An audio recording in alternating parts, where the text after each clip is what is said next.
Hello and welcome back to the channel Held Dominance. Anthony here. Please remember to like and subscribe, and also click that notification bell if you're enjoying what you've seen and if you want to see more. Coming up in this episode, we have the scores and scorers from the Betfred Championship and League One matches played this weekend. We have Roosters ace taking himself out of Origin contention, and Mike Cooper makes his 2023 move early. Let's get into the scores of the results for the weekend, and we begin with the Betfred Championship as the good weather brought out some really good rugby league. Let's begin. The weekend in the Championship started off in Bradford on Saturday the 16th of July as Bradford went down to their third successive defeat, the second since their new coach Mark Dunning became the head coach permanently. Bradford lost 12 points to 30 to London Broncos. Here, George Flanagan Jr. and Patton with two conversions were the scorers, a try in each half for the Bradford Bulls, but were losing 6 points to 12 at half time. McCarney, Williams, Ulberg, Paul, and what I've been told is a contender for try of the season from Mokidreki, completed the scoring for the London Broncos. 4 conversions and a penalty from Leyland also added to the scoreline. We move on to Sunday's games now, as first of all Sheffield were beaten closely by Barrow Raiders 36 points to 32. Despite leading 22 points to 12 at half time. Chimes, Jones Bishop with 2, Ashton with 2, and Farrell got all the tries for Sheffield Eagles, while Guzdeck converted 4 tries. There was 2 tries for T. Ritson, Stack, Johnson and Gillam, as well as Toll, all got a try apiece, while Shaw kicked 6 goals. Next, we have Lee Centurions dominating the league and dominating Dewsbury in the 60 points to 6 of victory away from home. It was 34 points to 6 at half time, with Butterworth and Sykes scoring the only points for Dewsbury in the game. Butterworth with the try, but Inu, O'Donnell, Aiken, Stone, McDonald, Charnley and Mellor, as well as Edwin and Papi, got a try apiece, while Reynolds scored 2 tries. Christian Inu converted 5 of the conversions, and Reynolds hit 3 for Adrian Lamb's men. Halifax Panthers were next up as they continued their late surge towards the playoffs as they beat Workington 58 points to 10 at the Shea. It was another good day for the impressive Joe Keys as he got 4 tries and kicked 9 goals.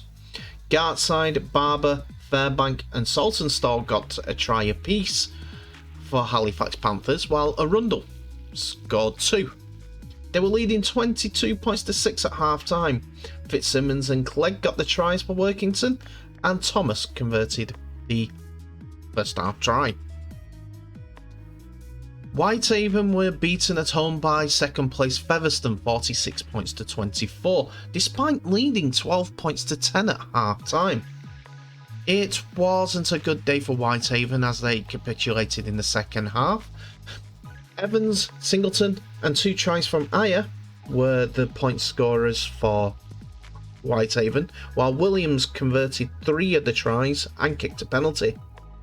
Smith scored 2 tries with Briscoe, Leilua, Ferris, Hardcastle, Broadbent and Wildy all getting a try apiece, while Craig Hall, who was awarded a testimonial earlier this week, converted 7 of the tries.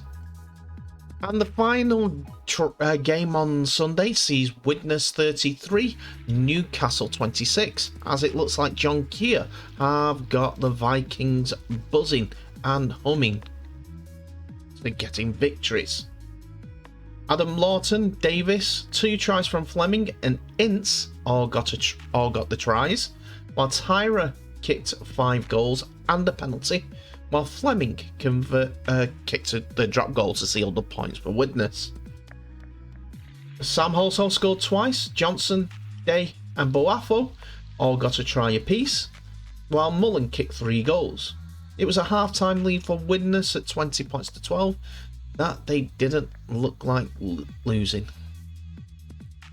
The final game of the weekend will be Monday night's Premier Sports game between York City Knights and the Batley Bulldogs, as York are facing one of their playoff rivals in the race for the top half of the table. Let's look at the league table. It's still the same points difference between Leigh Centurions and Featherstone Rovers. 3 points in advantage for Leigh Centurions after their Featherstone Rovers 2 slip-ups compared to Leigh's 1. Halifax Panthers continue their stranglehold in 3rd place, but Batley could go back above them as they have 2 games in hand. First are the one against York, who is also looking to go above Halifax once again. Those 3 teams have been impressive, and if it wasn't for Leigh or Featherstone being so dominant, they'd be battling out for a Super League place. Barrow Raiders are next, still only 3 points behind 3rd place of Halifax, with their win out Sheffield this time out. Then a big gap of 7 points sees Widnes Vikings and Bradford Bulls. The Vikings jumping above the Bulls with their win, and the Bulls going down to London Broncos.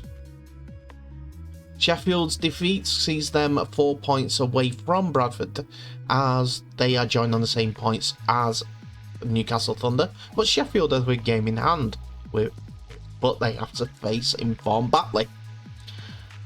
London Broncos are out of the bottom 3 thanks to a victory over Bradford and the defeat of Whitehaven against Featherstone Rovers.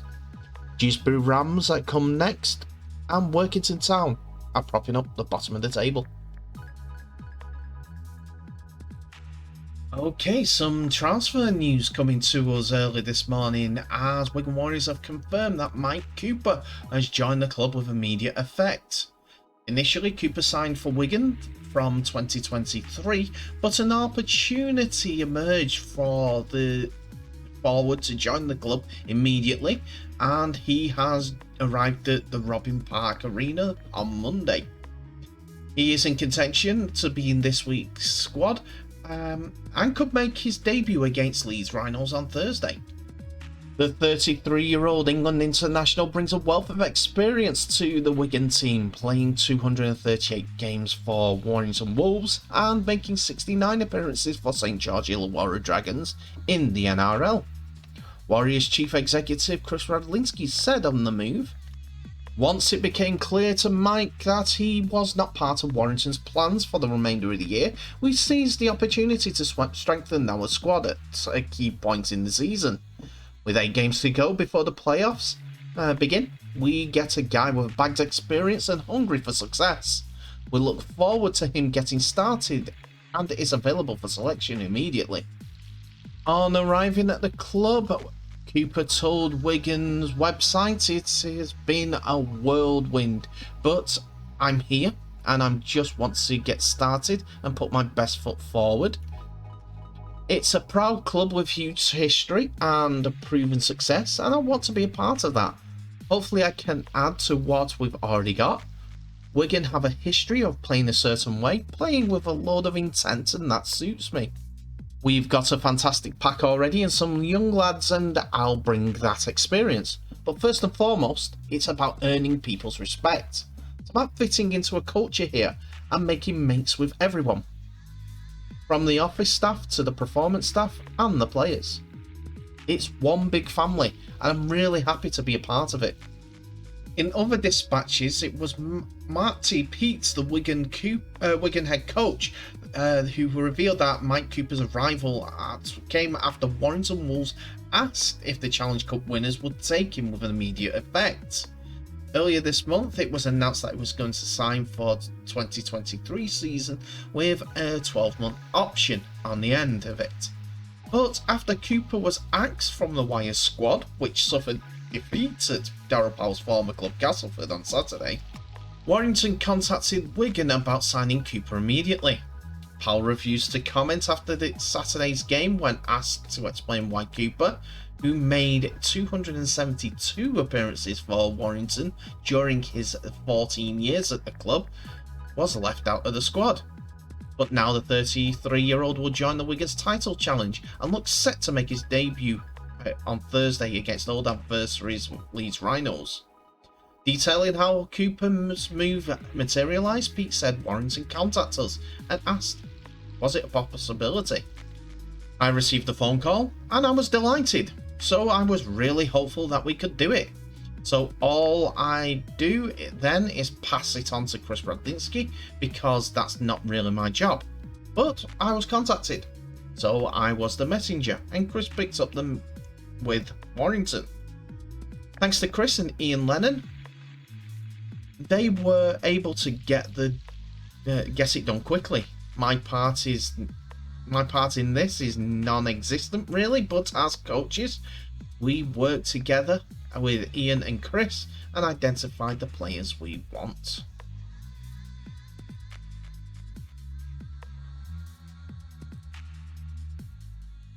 So let's get into League One, and as Rochdale have had the weekend off, there are still some fantastic rugby league games to show you. Well, we'll go through the results and scorers with you and let's begin with that right now.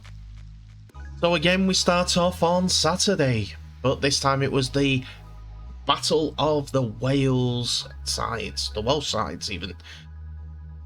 Unfortunately for West Wales, it only went one way, and that was a 76-4 victory for the Crusaders.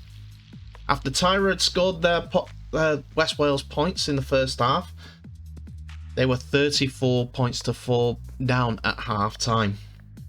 Moores, 2 from Turner, 2 from Eckley, Nash, Rodden, Johnson, 2 from Reed, Barrett, Hazard and Massam got all the tries for North Wales Crusaders, while Johnson kicked 12 goals. Top of the table, Keighley faced Cornwall and beat them 68-0, despite not playing for 2 weeks. It was Junior Sal with 2 tries, Stevenson, Graham, Agoro with a hat-trick, Miller, Levi, Trout, Parker and Young, who got all the tries for Keighley, who were leading 34-0 at half-time. 10 conversions from Miller sealed the win for the Cougars. Hunslet faced a London Scholars side who had done really well recently, winning a few games. But it was Hunslet that came away with a win, 43-16. Hunslet had been leading 18-4 at half-time, but it was a good day for Hunslet in total. Watson, Hollis, Symes with 2, Summers, Doyle, and Beryl. 7 conversions from Beryl, and also a drop goal from Beryl sealed all the points for Hunslet, while Kaufman, Yates and McDonald scored the tries for the Scholars, with Thorman scoring 2 conversions. In another big reverse, Doncaster beat Oldham 64-12, as Doncaster have started to gather some pace come towards the end of the season. They were leading 46-0 at half time, with Smearton, McDonald, 2 from Johnson, Ollett with 2, Peterson, Ruan, Talley and Holdstock all getting on the try scoring list for Doncaster, while Robinson kicked 10 goals. Nelms, Restall and 2 conversions from Butterworth got all the points for Oldham in the second half, as they are trying to get back to some form after some heavy defeats recently. And the big scorelines keep on coming, as Swinton won 54-22 against Midlands Hurricanes. Swinton had tries from Cox, Hansen, Lapore, Gregson and Hatton, as well as 4 from Roby to thank for their win. as it was close at half-time, 18 points to 10 before Swinton put on the afterburners. Abram kicked 5 goals and Hansen kicked 4 in the dominant win. The Midland Hurricanes had Wellham, Lawton, Stead and Hall to thank for their tries, while Stead converted 3 of those said tries. And here is the table after the latest round of fixtures. Keighley Cougars lead the way with a 100% record, the only one in rugby league at this moment in time for the professional or semi-professional games. They are followed by North Wales Crusaders, who trail them by 4 points, while Swinton, Rochdale and Doncaster are all on 20 points apiece. Rochdale had the week off this week. Hunslet come next with 17 points, then there's a big gap, as Oldham have 7 points, Midland Hurricanes and London Scholars have 6 points, then a further gap to Cornwall and West Wales Raiders, who are both on 2 points. So Victor Radley has put his hand up to represent his English heritage at the World Cup this autumn. The 24 back row was born and raised in Australia, but qualifies for England through his father Nigel, who is from Sheffield and is a Sheffield Wednesday fan. Radley, who is a former Kangaroo, Junior has told Sean Wayne of his desire to represent his English roots at this autumn's World Cup. He said, "It's something I've always wanted to do. I've always wanted to play for England for my old man. Everybody wants to do the right thing by their dad, don't they? Dad's proud of where he's from, proud of his family, proud of supporting Sheffield Wednesday. This was a gut feeling. It's what I want to do. And with the World Cup coming in England at the end of the year, it's now or never. If I end up sitting there watching the World Cup and knowing I could have played for England, that wouldn't have felt good. As I said, it does come at a cost. Due to being with another Tier 1 nation, Radley would not be able to play for Australia or New South Wales as soon as he plays for a game for England, due to them being a Tier 1 nation also. John Wayne has brought Radley into the squad as they ramp up preparations for the World Cup on home soil. Sean Wayne says that he is open to selecting players who represent their English heritage, but they have to be outstanding in the position and 100% committed. He continued in a statement, "I rate Victor Radley very highly as a player. He's a great addition to options we have in the position where we have some really strong contenders. We need quality and depth in every position, and Victor is a big addition to that. He now joins the group we already have playing in the NRL, who will be a part of our preparations for the World Cup. England Rugby League will probably be paying a premium for Radley's services, which they're willing to do. But Radley himself may benefit a bit financially, but do you think that he will get as much money as he would for playing New South Wales Rugby League and also playing for Australia? This is about rugby, and Sean Wayne has sold him the dream. That's in my opinion, and it seems to be a lot of people's opinions. Just for one example, Twitter user Brad Butcher put it in a properly succinct way. So for those who don't know, Victor would have played Origin and maybe for Australia if they played over the last few years had it not been for injury or suspension. He's giving up the showpiece event Origin with its glories and payment to play for England. He's committed.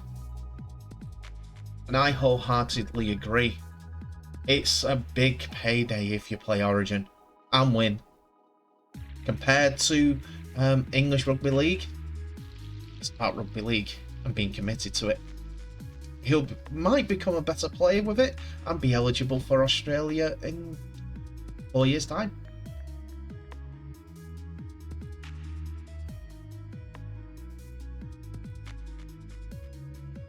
We end today on a somber note as tributes have poured in for former player Ricky Bibey, who died at the age of just 40.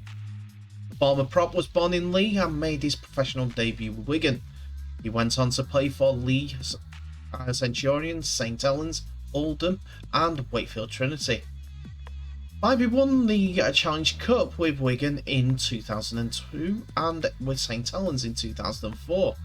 The ex-player also won the Northern Rails Cup with Leigh Centurions in 2006.